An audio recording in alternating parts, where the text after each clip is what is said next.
بسم الله الرحمن الرحيم. الرحمن علم القرآن خلق الإنسان علمه البيان. صدق الله العظيم. அன்பார்ந்த சகோதர பெருமக்களே, எல்லாம் வல்ல அல்லாஹ் தனது அருள்மறையாம் திருமறையிலே மிக முக்கியமான ஒரு விடயத்தை நம் அனைவருக்கும் சொல்லித் தருகிறான். அதுதான் அல்லாவை பற்றி இந்த ஆயத்தினுடைய ஆரம்பத்திலே குறிப்பிடுகிறான்.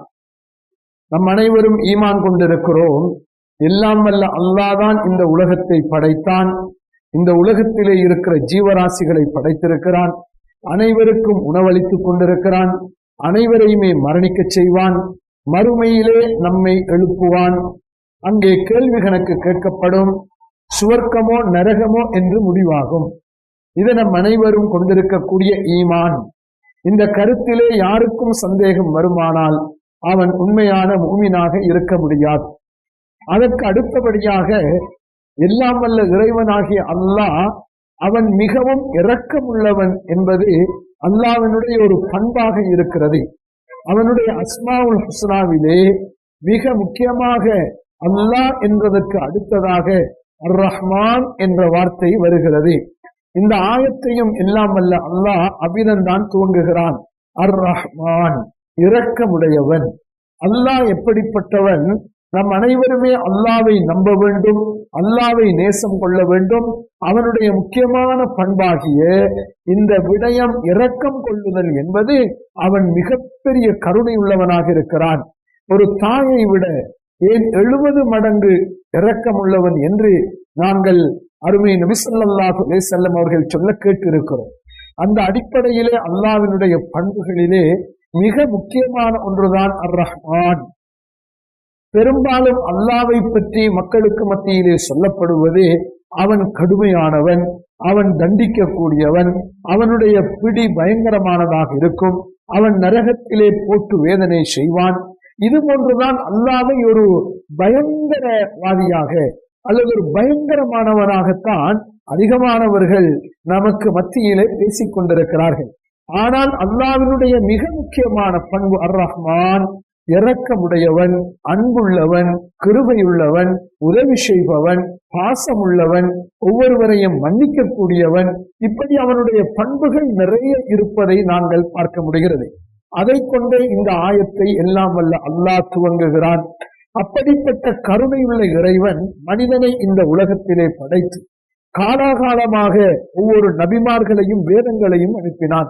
இறுதியான முறையிலே எல்லாம் வல்ல அல்லாஹ் இந்த குர்ஆனை அருமை நபிகள் பெருமானார் ஸல்லல்லாஹு அலைஹி வஸல்லம் அவர்களுக்கு கொடுத்தான். அந்த குர்ஆனை கொடுத்ததை அல்லாஹ் இவ்விதம் சொல்கிறான், அல்லமல் குர்ஆன். அல்லமல் குர்ஆன், அதாவது குர்ஆனை மனிதனுக்கு கற்றுக் கொடுத்திருக்கிறான்.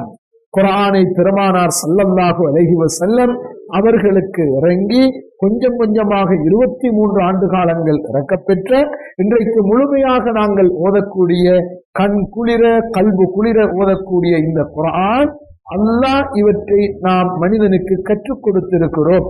அல்லமல் குர்ஆன், குர்ஆனை நாம் கற்றுக் கொடுத்திருக்கிறோம். இன்னும் அடுத்தபடியாக சொல்கிறான், ஹலக்கல் இன்சான், நாம் மனிதனை படைத்து வெறுமனே நாம் விட்டுவிடவில்லை. அல்லமஹுல் பயான், அவனுக்கு இந்த குர்ஆனுடைய விளக்கங்களை அவனுக்கு கற்றுக் கொடுத்திருக்கிறோம். அருமையான சகோதர பெருமக்களே, நாம் ஒவ்வொருவருமே கவனத்தில் கொள்ள வேண்டிய முக்கியமான விடயம் என்னவென்று சொன்னால், அல்லாஹ் நமக்கு தந்திருக்கக்கூடிய அருள்மறையாம் திருமறையாகிய இந்த பொக்கிஷத்தை நாங்கள் பயன்படுத்தி கொள்ள வேண்டும். அதுதான் நம்முடைய கையிலே இருக்கிற, நமது வீட்டிலே இருக்கிற, நமது பிள்ளைகளுடைய கையிலே இருக்கிற, பள்ளிவாசலிலே இருக்கிற, ஏன் இன்றைக்கு எங்களுடைய கைபேசிகளில் கூட குர்ஆன் வந்து விட்டது. எங்களுடைய இணையதளங்களிலே அதிகமான குர்ஆனை பார்க்க முடிகிறது. இப்படிப்பட்ட எல்லா இடத்திலும் குர்ஆனை அல்லாஹ் மனிதனுக்கு வசதி செய்து கொடுத்திருக்கிறார். இப்போது ஒரு கேள்வி என்னவென்று சொன்னால், இவ்விதமாக கற்றுக் கொடுத்த இந்த குர்ஆனை நம்முடைய மக்கள் எந்த அளவுக்கு பயன்படுத்துகிறார்கள்? குறிப்பாக நம்மை ஒவ்வொருவரையும் எடுத்துக்கொள்வோம். என்னுடைய வீட்டில் இருக்கக்கூடிய கணவன், மனைவி, பிள்ளைகள், இப்படிப்பட்டவர்களுக்கும் குர்ஆனுக்கும் என்ன தொடர்பு இருக்கிறது? நாம் சிந்திக்க வேண்டிய ஒன்று. வீட்டிலே இருக்கிற ஆண் அவனுக்கு குர்ஆனுக்கு எந்த அளவுக்கு தொடர்பு இருக்கிறது, வீட்டிலே இருக்கக்கூடிய பெண்கள் மனைவியாக இருக்கலாம், பிள்ளைகளாக பெண் பிள்ளைகளாக இருக்கலாம், அதே போல எங்களுடைய வீட்டில் இருக்கக்கூடிய மற்ற ஆண்கள் எங்களுடைய பிள்ளைகளாக இருக்கலாம், அல்லது திருமணம் முடித்து வந்த மருமக்கள்மாராக இருக்கலாம். இப்படி அத்தனை பேருக்கும் இந்த குர்ஆனுடன் என்ன தொடர்பு இருக்கிறது, நாம் சிந்திக்க வேண்டிய விஷயம். ஆனால் பெரும்பாலும் கவலை என்னவென்று சொன்னால், குர்ஆனுக்கும் இவர்களுக்கும் தொடர்பு இல்லை என்கின்ற அளவுக்கு தான் இருக்கிறது. குர்ஆனுக்கும் இவர்களுக்கும் உள்ள தொடர்பு எந்த அளவுக்கு இருக்கிறது, வேண்டுமென்றால் ஒரு 5%, ஒரு 10%, ஒரு 20%, இந்த அளவுக்கு தான் இந்த குர்ஆனுக்கும் எங்களுடைய மக்களுக்கும் தொடர்பாக இருக்கிறது. அருமையான சகோதர பெருமக்களே, இது மிகப்பெரிய நஷ்டம் என்பதை நாம் மறந்துவிடக் கூடாது. குறிப்பாக நாம் இன்றைக்கு நம்முடைய பிள்ளைகளுக்கு நாம் கல்வியை ஊட்டுவதற்கு நாம் முயற்சி பண்ணுகிறோம். ஆங்கிலம் படித்துக் கொடுக்க வேண்டும், சிங்களம் படித்துக் கொடுக்க வேண்டும், தமிழ் படித்துக் கொடுக்க வேண்டும், மற்றுமுண்டான தொழில்நுட்ப கல்வியை கொடுக்க வேண்டும், வேறு பாஷைகளை ஜப்பான் பாஷை படித்துக் கொடுக்க வேண்டும், அல்லது கொரியன் பாஷை படித்துக் கொடுக்க வேண்டும் என்றெல்லாம் இப்படியாக சிந்திக்கின்ற நாம் எங்களது பிள்ளைகளுக்கு குர்ஆனை கற்றுக் கொடுக்க வேண்டும் என்கின்ற விஷயத்திலே எந்த அளவுக்கு நாம் முயற்சி பண்ணுகிறோம்? எல்லோருமே என்ன செய்கிறோம்? பள்ளியில் நடக்கிற குர்ஆன் மதரசாவுக்கு அல்லது எங்காவது இருக்கக்கூடிய குர்ஆன் மதரசாவுக்கு அனுப்பிவிட்டு அதனுடன் முடிந்து விட்டது. அந்த பிள்ளை குர்ஆனை படித்ததா, குர்ஆனை மனனம் செய்திருக்கிறதா, அல்லது அதற்கடுத்து குர்ஆனை முடித்ததற்கு பின்னால் குர்ஆனை விளங்குவதற்குரிய வழிமுறைகளுக்கு ஏதாவது வருகிறார்களா என்ற விஷயத்திலே, பிள்ளைகளுடைய விஷயத்திலே இருந்து பெற்றோர்களாக இருக்கக்கூடிய நாம் கூட கவனம் எடுக்காமலே இருக்கிறோம். இது மிகப்பெரிய நஷ்டமான ஒரு விடயம். ஏனென்றால் அல்லாஹ் இந்த குர்ஆனை நமக்கு தந்திருப்பது குர்ஆனை நாம் கற்றுக்கொள்ள வேண்டும்.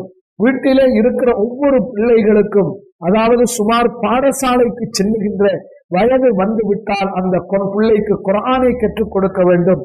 மதரசாக்களுக்கு அனுப்புவதன் மூலமாகவோ, அல்லது உலமாக்களை வீடுகளுக்கு அழைத்து கற்றுக் கொடுப்பதன் மூலமாகவோ, அல்லது வேறு இன்றைக்கு நம்முடைய ஆன்லைன் மூலமாகவோ, எப்படியாக இருந்தாலும் சரி, பிள்ளைக்கு குர்ஆனை படிப்பதற்கு, குர்ஆனை மனனம் செய்வதற்கு, குர்ஆனுடைய அடிப்படையான முக்கியமான தொழுகைக்கு தேவையான விடயங்களையும் விளங்கிக் கொள்வதற்கு அவர்களுக்குரிய ஆவணை செய்ய வேண்டியது, முயற்சிக்க வேண்டியது இன்றைக்கு நம் அனைவருடைய கடமையாக இருக்கிறது. ஆனால் இந்த விடயத்திலே இன்றைக்கு பெரும்பாலும் இருக்கக்கூடிய பெற்றோர்கள் அத்தனை பேருமே பொதுபோக்காக இருக்கிறார்கள் என்று சொன்னால் இதில் சந்தேகம் இல்லை. அருமையான சகோதர பெருமக்களே, குர்ஆனை கற்றுக்கொள்வதில், கற்றுக் கொடுப்பதில் பொதுபோக்காக இருக்காதீர்கள். அதற்கு செலவழிப்பதில் கஞ்சத்தனம் பண்ணாதீர்கள். அதற்கென்று நேரத்தை செலவழிப்பதற்காக வேண்டி நீங்கள் கஷ்டப்பட வேண்டாம். நீங்கள் அதற்கு செலவழிப்பது உங்களுக்கு மிகப்பெரிய ஒரு வருவாய் உங்களது கணக்கிலே வைக்கப்படுகிறது என்று வைத்துக் கொள்ளுங்கள். நபி ஸல்லல்லாஹு அலைஹி வஸல்லம் அவர்கள் சொன்னது எங்களுக்கு தெரியும்.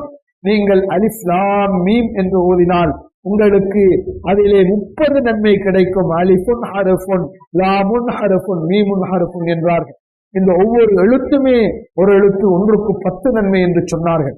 அந்த அளவுக்கு குர்ஆனுடைய நன்மைகளை அறிந்து வைத்திருக்கிறோம். அதற்குரிய முயற்சிகளை நானும் நீங்களும் பேண வேண்டும். அந்த குர்ஆனை ஓதுவதற்கும் ஓதி கொடுப்பதற்கும் அதற்குரிய ஏற்பாடுகளை செய்வதற்கும் நாங்கள் முயற்சி செய்தால் உண்மையிலே அல்லாஹ்வினுடைய ரஹ்மத்தையும் பரக்கத்தையும் நாம் பெற்றுக்கொள்ள முடியும்.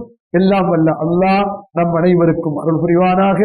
அஸ்ஸலாமு அலைக்கும் வரஹ்மத்துல்லாஹி வபரகாத்துஹு.